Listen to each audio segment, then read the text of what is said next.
함께 봉독하신 말씀 누가복음 13장 10절에서 17절 말씀 중심에서 매임에서 풀어주심이라는 제목으로 함께 말씀을 통해 은혜 나누기를 원합니다. 지난주에는 제가 필리핀 다녀왔고 그 지난주에 우리가 심판의 보류라는 그런 제목으로 함께 말씀을 상고했습니다.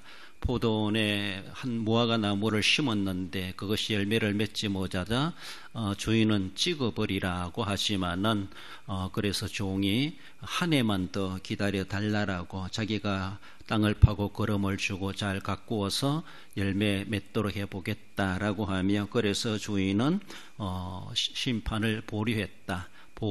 보류하게 했다라는 것을 통해서 예수님의 비유의 말씀을 통해서 우리 하나님께서도 우리에게 심판을 절개하지 아니하시고 보류하시면서 우리에게 연장된 기회를 주신다라는 것에 대해서 우리는 늘 생각하며 오늘도 우리가 하나님의 연장된 기회의 시간을 오늘도 살아왔고 또 내일도 아마 주어지지 않겠나 소망하게 됩니다. 열매로 알리라. 열매를 꼭 맺어가야 된다는 것을 늘 생각하며 열매 없는 나무가 되지 마시고 풍성한 열매, 성령의 열매 풍성히 맺어갈 수 있도록 우리의 자신들을 점검하고 이쯤에 되면 이제 많이 익어가는 그런 우리의 모습들이 되어야 될 것이다 라는 것도 생각해 보십시다. 오늘은 예수님께서 안식일에 해당해서 가르치시면서 이렇게 꼬부라진 사람을 고쳐주시는 그런 내용으로 나타나고 있는데 한마디로 우리 주님께서는 해방케 하시는 자유케 하시는 우리 주님의 능력과 권세를 우리에게 말씀하시고 영육으로 해방케 하신 우리 주님이시죠. 궁극적으로 우리를 그 매임에서 풀어주시기 위해서 이 땅에 오신 메시아 그리스도 우리 하나님이시다라는 것을 생각할 때 오늘 본문에 본 사건 통해서 그 한 사람만이 매인대에서 풀어주는 것이 아니라 우리 모두를 죄악 가운데서 지옥의 권세에서 저주의 권세에서 사탄의 권세에서 풀어주시기 위해서 오셨다라는 것을 오늘 본문의 하나의 사건을 통해서 하나에 보여주시기도 하십니다. 장차 우리 주님께서 그렇게 일들을 십자가로 부활로 이루실 것에 대해서 하나의 실제 사건이면서도 그것을 축약해서 우리에게 메시지를 주고 계시다라는 것을 생각할 수 있습니다. 매임에서 풀어주심이라는 자에 주시는 말씀 한 해당의 예수님이 한 해당에서 가르치시게 됩니다. 예수님은 늘 가르치시는 사역을 하셨죠. 예수님의 3대 사역이라고 하는데 마태복음 4장에서 말씀해 주는 것은 가르치시며 전파하시며 고치셨다. 이것을 4장 23절에서 한꺼번에 말씀해 주시는 것을 봅니다.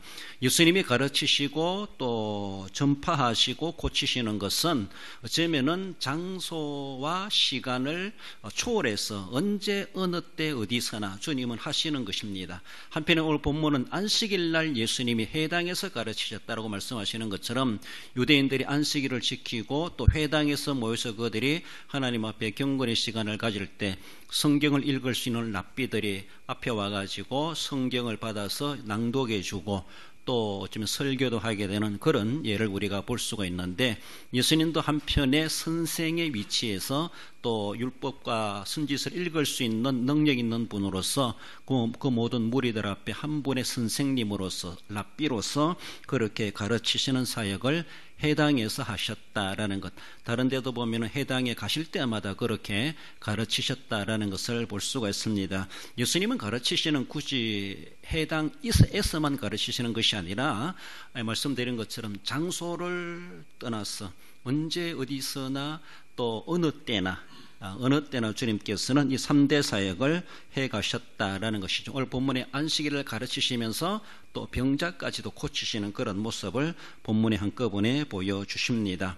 안식일이라고 하는 것은 예수님의 십자가 부활로 이제 종결됩니다. 그러나 우리가 가르치고 전파하고 고치는 사역은 주님 오시는 그날까지 우리는 늘 해야 될 것이고 주님은 떠나가셨지만 그 모든 권세를 교회 위에 위임하셔서 우리들이 이제 그의 이름으로 가르치고 전파하고 고치는 사명을 우리에게 받았고 우리는 그것을 사명을 주님 오시는 그날까지 감당해 가야 할 것입니다. 예수님이 12 제자들을 파송 보내며 전도 보냈던 마태복음 10장에서도 이렇게 귀신을 쫓아내는 능력과 또 병 고치는 은사 이런 것도 하나님 주시면서 가서 말씀을 전하도록 그렇게 보내셨던 것을 보면은 오늘 우리에게도 그런 우리는 힘이 능력이 없지만은 하나님 즉 예수님의 이름으로 우리도 그 사역을 선포하며 감당해 가야 될 책임이 있다는 것을 생각해 봅니다. 이렇게 예수님께서 해당에서 가르치신 사역을 말씀해 주는데 그 해당에 모인 사람 중에 18년 동안 꼬부라져 앓는 한 여인이 있었다라는 것을 오늘 본문에서 그렇게 지목해 주고 있습니다. 꼬부라졌다. 그래서 그럼 신체 어디가 꼬부라졌을까? 구체적으로 안 나오는데 전체적으로 보면은 몸이 꼬부라진 걸로 그렇게 대부분의 주석가들은 이야기해 주고 있습니다.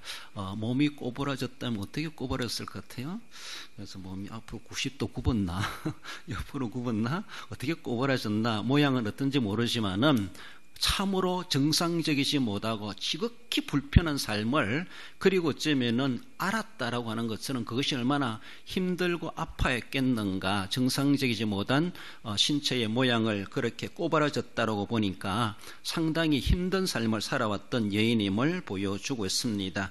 이런 우리가 왜 이렇게 꼬부라지는 병뿐만 아니라 온갖 여러 가지 예수님이 고치시는 여러 환자들을 바라본 다양한 병들이 많죠. 이 병들이 왜 왔을까? 오늘 본문에서는 예수님은 그 사람이 꼬부라진 그 병의 원인은 예수님은 영적으로 해석해 줄 때 사탄에게 매여서 그렇게 됐다라는 글로도 연결해 주고 있습니다. 다르게 보면은 그뿐만이 아니라 그 병만이 아니라 세상에 주어지는 모든 병들 한마디로 불행스럽고 저주스러운 거 우리에게 원치 않는 그런 어려운 일들은 다 죄의 결과입니다. 죄의 결과. 에덴 동산엔 그런 게 없었습니다. 그러나 에덴 동산에 추방된 죄인들은 거기에 거할 수 없기 때문에 추방된 이 세상은 하나님의 지으신 그런 질서마저도 망가져버리고 그리고 완전히 어쩌면 사탄이 이 세상을 장악하는 것처럼 우리가 원치 않는 그런 질병 아주 직접적으로 우리가 경험하고 있습니다. 여러 가지 전염병들, 사건, 사고들 원치 않는 그런 일들이 우리에게 주어지고 있고 꼬부라지는 병이 아니라 할지라도 우리에게도 각자 우리 다 지병을 가지고 있고 남의 일이 아니다라는 것이죠. 어느 목사님이 이렇게 투병하면서 저한테 전화하는 것이 자기는 아무 정상도 없었다는 거예요. 없는데 검진 가가지고 발견돼가지고 항암 치료받고 그래서 우리 어머님이 논둑에다 검은 콩을 심어놨는데 해마다 거기서 검은 콩을 사갔어요. 자기가 뭘 하는 게 아니라 자기들의 관계된 사람들에게 선교차원에 주려고. 그래서 목사님 검은 콩 2마리를 제가 주문할 테니까 남 주지 말고 자기 달라는 거예요. 왜냐하면은 그 항암 치료에 좋다 그러네요. 그러면서 아무 증상도 없었대요. 그래서 발견돼가지고 항암 치료하며 그랬는데, 그렇죠. 남의 일이 아니죠. 어느 누구에게 그런 일들이 나타날지 모르고 우리는 그것을 안고 살아가면서도 아무 증상 없으니까 모르고 살아가고 있어요. 내일 어떻게 될지도 모를 사정 가운데 있지 않겠는가라는 것이죠. 그렇습니다. 이런 모습 속에서 그분도 암 치료 받으면서 말도 못했대요. 이제는 말도 한다 그러고 일반 밥도 먹는다 그러고 전화도 하고 그렇게 하더라고요. 동기 목사님인데 참 걱정을 했는데 그래도 많이 회복되고 있고 계속 항암 치료 받는다라는 것이죠. 암뿐만 아니라 여러 가지 모든 저주스러운 것들은 다 죄의 결과입니다. 너도 나도 이 세상에 살아가는 모든 사람들이 죄인이기 때문에 그 병에서 자유할 자 아무도 없다는 것이죠. 자기 건강 장담할 자 아무도 없습니다. 그렇습니다. 오늘 본문에 해당해 18년 동안 귀신 들려 앓는 여자가 있었다라는 것을 말씀해 주시며, 그래서 이런 모습 속에서 예수님이 고치시는 결과적인 모습을 나타나는데, 이 모든 사역은 이제는 예수님이 하신 것은 이제 우리들이 주님의 이름으로 감당해내야 될 사역이고, 그렇게 죄에 매여 있는 사람들을 매임에서 노임을 받게 하는, 영적이든 육적이든 노임을 받게 하는 이러한 사명이 우리에게 주어져 있습니다. 예수님도 지상에 계실 때 성령의 능력을 힘입어 귀신을 쫓아냈다고 말씀하고 있습니다. 그렇습니다. 우리에게도 우리는 신적 능력도 없고, 그런 우리가 있을 수 있는 것은 성령 충만함을 받고 주님의 이름으로 성령의 능력을 통해서 우리가 주님의 이름을 따라서 그 일을 행사하게 되는 것이고 결과는 우리 성령님께서 하시는 사역이다. 우리 입을 통해서 우리의 믿음을 통해서 우리의 행위를 통해서 성령께서 그렇게 사용하신다는 것을 기억하며 하나님 내게도 성령 충만한 권능을 주시고 우리 하나님이 원하시는 그런 사역에 쓰임받는 그런 은사와 능력을 주시고 나를 그렇게 사용하여 주시옵소서. 그렇게 쓰임받을 만한 내게도 그 믿음을 주시옵소서. 우리는 그렇게 간구할 필요가 있습니다. 예수님께서 그 환자를 고치시는 가운데 먼저 내 병에서 놓였다 하시고 안수하셨다. 12절에 13절에 그렇게 말씀하십니다. 예수님이 여러 각색 병든 자를 고치시는 그런 장면들에 보면은 예수님이 그렇게 하셨으니까 우리 또 그런 방식으로 해야 된다? 사실 그건 아닌 것 같아요. 예수님 행동 따라 우리가 따라 할 수 있으면 좋겠지만은 굳이 그렇게 할 그것이 절대적인 방법이 아니라 상대적이다 이렇게 말을 할 수가 있어요. 예수님이 병자를 고치시는 그런 방식으로 바라보면은 여러분들 나 환자를 고칠 때는 예수님이 어떻게 일반적으로 하십니까? 그저 말씀으로 하시는 거예요. 말씀으로 주시면서 제사장에게 보이라. 딴 사람에게 가지 말고 먼저 제사장에게 보이라. 왜? 나 환자는 제사장이 판별하기 때문에. 그래서 이렇게 말씀으로 주십니다. 물론 나 환자들은 신체 접촉을 서로가 안 했죠. 율법적인 모습에서도. 예수님께서 직접 신체 접촉하시기보다는 그저 말씀으로 그들에게 쉬운 말로 던져주시듯이 그래서 그 말씀을 받은 사람들은 안수받은 것도 아니고 오르만짐을 받은 것도 아니고 그럼에도 불구하고 말씀을 믿고 그들은 제사장에로 가게 되고 고침을 받은 그런 사례들을 우리는 볼 수가 있습니다. 예수님께서 맹인의 눈을 고치시는 하나의 예로 들어보면은 요한복음 9장 6절 7절에 보면은 땅에서 침을 뱉고 진흙을 이겨서 눈에 바르고 실로암 못에 가서 씻으라. 우리도 맹인 고칠 때 꼭 그렇게 해야 되느냐? 땅에 침을 뱉어가지고 흙을 이겨가지고 눈에 발라가지고 저 맑은 물에 가서 씻으세요.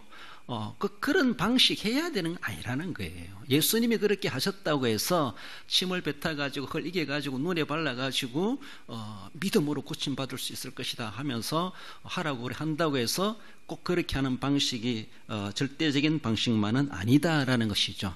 예수님이 장모의 열병을 고치실 때 마태복음 8장에 보면은 장모가 열병이 앓아 누웠습니다. 그때 예수님은 그 방에 들어가셔서 그의 손을 만지시니 열병이 떠나가고 여인이 일어나 수종들더라. 그렇게 말해요. 손을 만지시니 열병 들린 사람들은 다 손 만지면 다 낫습니까? 꼭 그런 방식만이 아니라는 것이죠. 예수님은 각색 병든 자를 고치시는데 예수님 나름대로 그 상황에 따라서 예수님이 하는 방식들이 있었다라는 것을 볼 수가 있죠. 마태복음 12장에 보면은 안식일 날 손 마른 사람이 왔어요. 그래서 일어서라 손을 내밀라라고 했을 때 그 손을 내밀었을 때 믿음으로 순종했을 때 남들에게 보여주고 싶지 않은 숨기고 있었겠죠. 그런데 부끄럼 없이 주님의 말씀대로 순종했을 때 손을 내미니까 회복되었더라. 주님이 그렇게 손 마른 자의 손을 고치시는 그런 방식은 말씀을 선포하시고 그분이 믿음으로 순종했을 때 나았다라는 겁니다. 귀신을 쫓아내시는 그런 모습에서는 꾸짖으셨다 그렇게 말씀합니다. 마태복음 17장에서는 그때 그래서 귀신이 쫓겨나갔다. 그리고 마태복음 8장에서는 말씀으로 귀신을 쫓아내시고 말씀으로 선포하시는 것이죠. 귀신아 물러가라 떠나가라 그렇게 했죠. 구약시대 엘리사가 병 고치는 그런 사역들이 종종 있게 됐는데 나만 장군에게는 어떻게 했습니까? 그 집 앞에 찾아온 나만 장군을 쳐다보지도 않고 사자를 보내가지고 요단강에 가서 7번 몸을 씻으라 하라라고 그저 전달시켰습니다. 이렇게 해서 믿음으로 순종하니까 나만 장군이 깨끗함을 입었어요. 그래서 안수하고 막 신의 이름을 부르고 거룩하게 기도해 줄 줄 알았는데 꼭 그렇게 하지 않아도 하나님의 말씀을 믿음으로 받고 순종했을 때 믿음대로 되게 하셨다. 구약시대도 그러하고 신약시대도 그러하다라는 것이죠. 엘리사가 수넴의 집에 아들이 죽었을 때 어떻게 살립니까? 그 아들을 눕혀놓았는데 그 방에 들어가 가지고 자기 눈을 그 아이의 눈에 맞추고 자기 코를 그 아이의 코에 맞추고 자기의 입을 그 아이의 입에 맞추고 자기의 손을 그 아이의 손에 맞추고 이렇게 한참 있었어요. 그러니까 아이가 살아났더라. 죽은 사람 살릴 때 꼭 그렇게 해야 됩니까? 하나의 그 살리는 예수님이나 선지자나 그 절대적인 방식이 아니라 그 상황대로 그렇게 할 수 있는 것이죠. 그러므로 예수님이 그렇게 했으니까 우리도 꼭 그런 방식으로 방법을 해야 된다. 절대적인 방법은 아닌 줄 압니다. 중요한 것은 그런 방식이 중요한 것이 아니라 믿음. 그도 믿음, 나도 믿음. 그렇죠? 말씀을 선포하는 자도 그 믿음이 필요하고 말씀을 받는 자도 고침받는 사람도 하나님의 능력을 믿는 믿음. 그렇죠? 그렇게 되었을 때 결과적인 모습은 하나님이 하시는 거예요. 예수님이 하신 방식대로 꼭 하면 된다. 그런 것도 결코 아니라는 것이죠. 본문의 여인을 향하여서는 예수님께서 안수하시고 그래서 고쳐주셨다라는 것을 말씀하십니다. 그래서 그가 펴고 하나님께 영광을 돌렸더라. 13절 하반절에 말씀해 줍니다. 하나님께 영광을 돌리는 것이 결론적인 모습이죠. 은혜를 입은 사람은 하나님의 영광을 돌리게 되어져 있습니다. 뭔가 하나님의 은혜를 아는 사람은 감사함으로 예배할 수 있고 감사하게 되고 찬양하게 되고 영광 돌리게 되어 있습니다. 그렇습니다. 감사히 여기는 사람, 그 은혜에 대해서 감동하고 감화하고 감동되고 감사히 여기는 사람은 하나님 영광 받으시옵소서, 하나님께 영광 돌리게 되어 있는 것이죠. 우리가 어떤 상황 가운데서도 하나님께 영광 돌리지 못할 상황은 아무것도 없다고 볼 수가 있습니다. 모든 상황 가운데서 우리는 하나님 영광 되도록 하나님 영광 받으시옵소서. 내가 지금 고난 중에 있다 할지라도 원치 않는 일들이 있다 할지라도 굳이 이런 병이 고침을 받고 나아져야만이 감사하는 것이 아니라 사도 바울이 고백해 주는 말 가르쳐 주는 것처럼 범사에 감사하라. 우리 하나님 앞에 늘 감사한 마음이 늘 속에서 우러나는 그런 마음이 가질 때 오늘 상황이 형편이 없다든지 하나님께 영광을 돌리게 된다라는 것이죠. 이 여인도 이렇게 고침을 받았다는 것, 18년 동안에 매여 있다가 노임을 받고 어쩌면 허리가 펴졌다라고 볼 수가 있죠. 얼마나 감동스럽겠습니까? 누구든지 이런 은혜를 입으면은 하나님 찬양하지 않을 수가 없을 거예요. 그렇습니다. 때로는 우리도 하나님, 나도 그런 기적을 경험하게 해주시옵소서. 나도 좀 체험하고 싶습니다. 그러면 우리는 죽을 병에 걸려야 돼요. 꼭 그렇게만 할 건 아닌 것 같아요. 오늘 상황 가운데서 난 그런 병이 없다 할지라도 병 없는 그 자체가 이미 영광 속에 있는 거예요. 영광 중에 있는 거예요. 그렇잖아요. 죽을 병에 걸려가 나야만이 기적을 경험했고 하나님 능력이 위대하다. 그런 거예요? 암 선고받고 고침을 받아야지 뭔가 체험했다고 볼 수 있는 거예요. 우리는 체험 안 해도 체험한 사람의 은혜를 입고 있잖아요. 지금 우리도 건강하게. 그렇잖아요.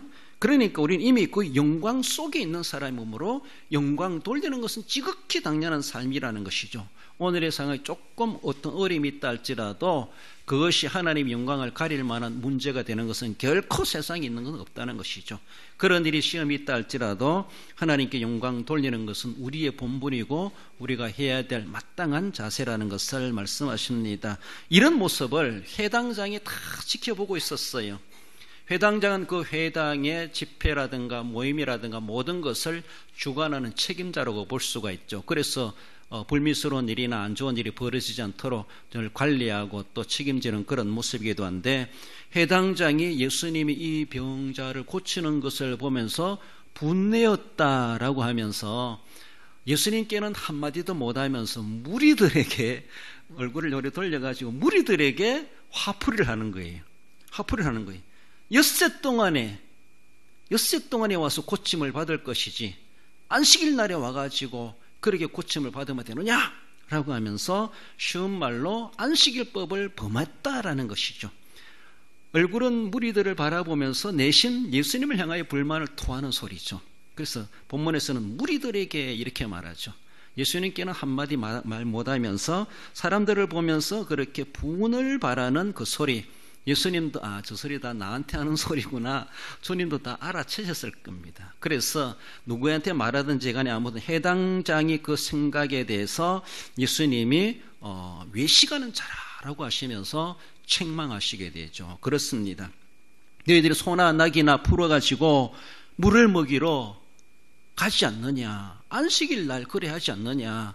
동물도 먹고 살아야 되기 때문에 여물을 주고 물을 마시게 하는 것 당연히 안식일이라고 해도 그건 안식일 범하는 일이 아니라고 너희들이 그렇게 또 정해놓고 그렇게 하고 있지 않느냐? 그거는 그렇게 얼마든지 하면서도 예수님은 결단코 오늘의 그 화를 내는 해당장에 화내는 것에 대해서 도리어 예수님이 화낼 만큼 그런 엉뚱한 반응을 보였던 해당장의 그 모습을 보여줍니다.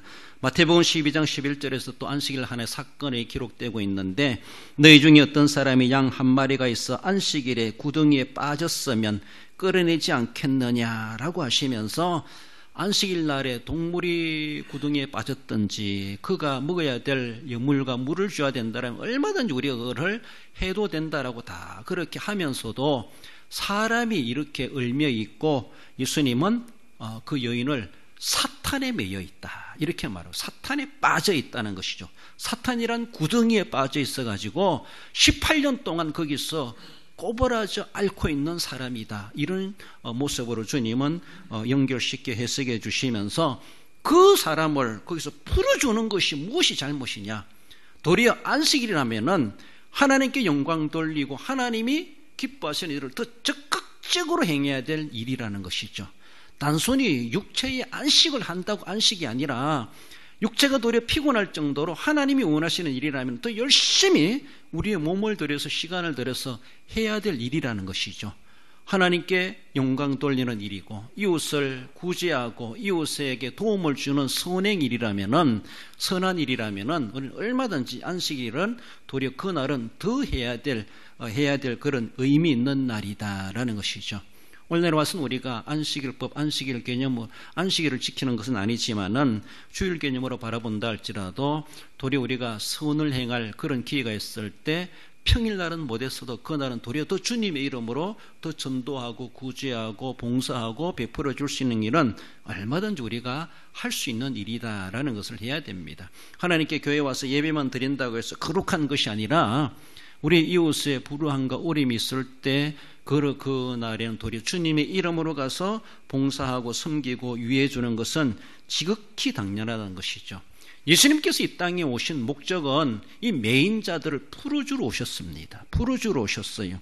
사탄의 이빨에 물려져 있고 사탄에 억압받고 있는 수많은 인류의 영혼들을 하나님께서는 거기서 풀어주시기 위해서 거기서 끄집어내 주시기 위해서 구속하시고 구원하여 주시기 위해서 예수님이 이 땅에 오셨다는 것을 분명히 말씀하십니다. 오직 그 사탄의 매인자를 풀어주실 수 있는 분은 예수 그리스도 하나님이 세우신 다른 이름을 주신 일이 없나니 예수님만이 유일한 중보자이시고 예수님을 믿음으로 말미암아 예수님이 이루신 십자가의 구속의 은혜가 우리에게 임하게 되고 그의 부활이 하신 것처럼 우리도 영원한 생명으로 부활하게 될 것을 하나님이 정해놓으신 유일한 길이라는 것.